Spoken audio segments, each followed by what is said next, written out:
Hi, St. Mary's. I'm Flo, and I'm the Director of Children's Spiritual Formation. And I want to talk for a few minutes about what that means and some of our hopes for the new year.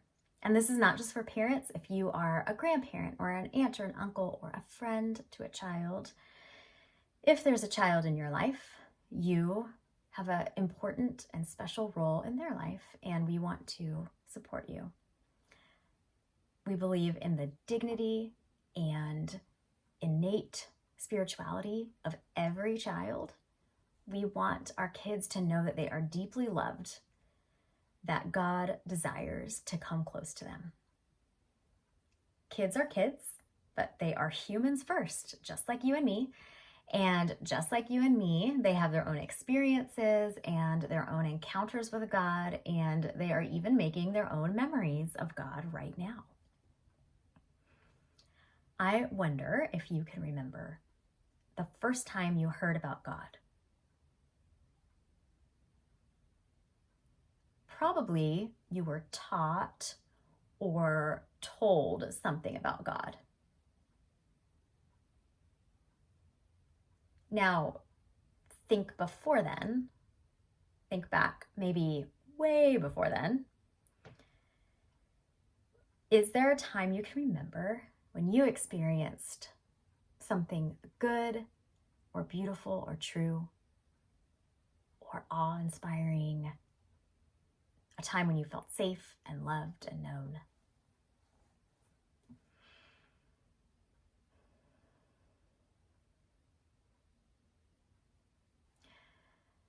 Maybe it was something like splashing in a creek on a hot summer's day, or maybe it was holding a firefly in your hand or finding a bird feather on the ground, or maybe it was something bigger, like feeling afraid and having someone you care about come comfort you and put their arms around you, and you felt safe again.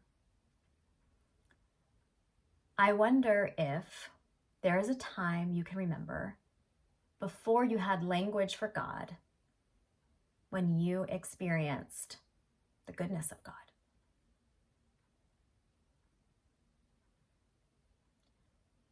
Our kids are experiencing those things right now, and they're not telling us about it. They're having all of these moments and thoughts, and they don't always share those with us. But one part of spiritual formation is to come alongside them and help connect the dots so that they begin to understand and see where God is and where God is moving in the world. We can help them by giving vocabulary to their rich inner spiritual life. And that happens largely outside of church. These are like the small, ordinary moments in your house, sitting around a table together, going on a walk, driving in the car.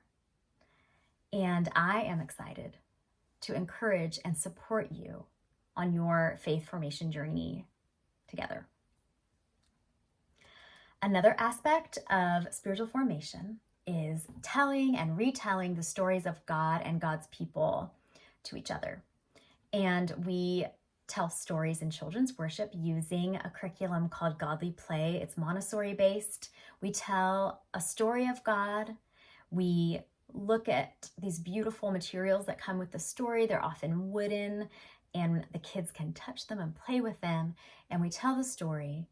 We ask wondering questions, and then we give space for the kids to respond to the story by either working with the story, working with another story, or they might want to get Play-Doh off the shelf or paints, or they might want to knit or something else that's usually tactile like that.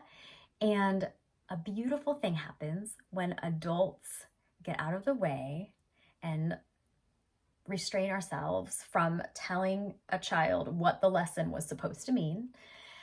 What happens is that the child actually has space and time to process themselves and to come close to God and to hear from God. And ultimately, that's what we want for our kids. Another part of children's worship is practicing worship. So they learn about the liturgies and the rhythms and the church calendar, and they might learn about some of the objects we use in worship. And we do this because we want our kids with us in worship, and we don't want them to feel like they're over here doing one thing and adults are over here doing something that's bigger or more important, because it's not.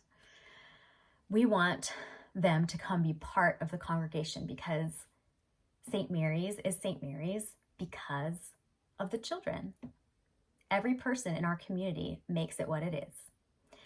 And so we want to gather and worship together in an intergenerational way. And we start by practicing that in children's worship. We have a new space, a new location, and a new room that we are excited about because we can start getting it ready for someday when we're able to gather together again. In a typical godly playroom, there's shelves around the room with all the stories of God on the shelves so that the child walks into the room and they're surrounded by God's stories.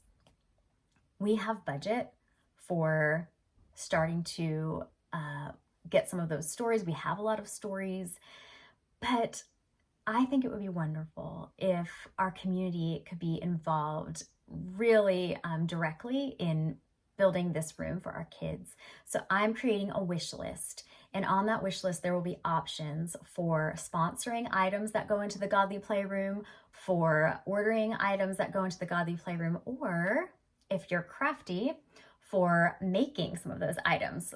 So that could be woodworking or painting or sewing. If you like any of that stuff, or if you have a youth-aged teenager child that wants to help in that way, it's just such a neat way to connect with the children's ministry.